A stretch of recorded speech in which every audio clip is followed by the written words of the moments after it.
जे नै भए पनि छोरा मान्छेलाई भन्दा छोरी मान्छेको चाहिँ यो 10 गुणा नै फेभरेट होला है मेरो विचारमा, जहाँसम्म लाग्छ है। जति खायो उति मनपर्छ, जति खायो उति मनपर्छ त के भएको त, अनि के नै जादु लगाएको छ हो यो करिन चाउचाउले। भगवान् हेर्नु न यहाँ यस्तो के,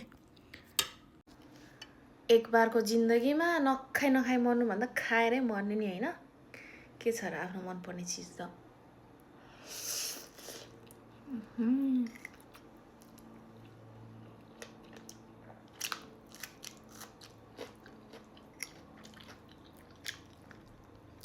खाए ल।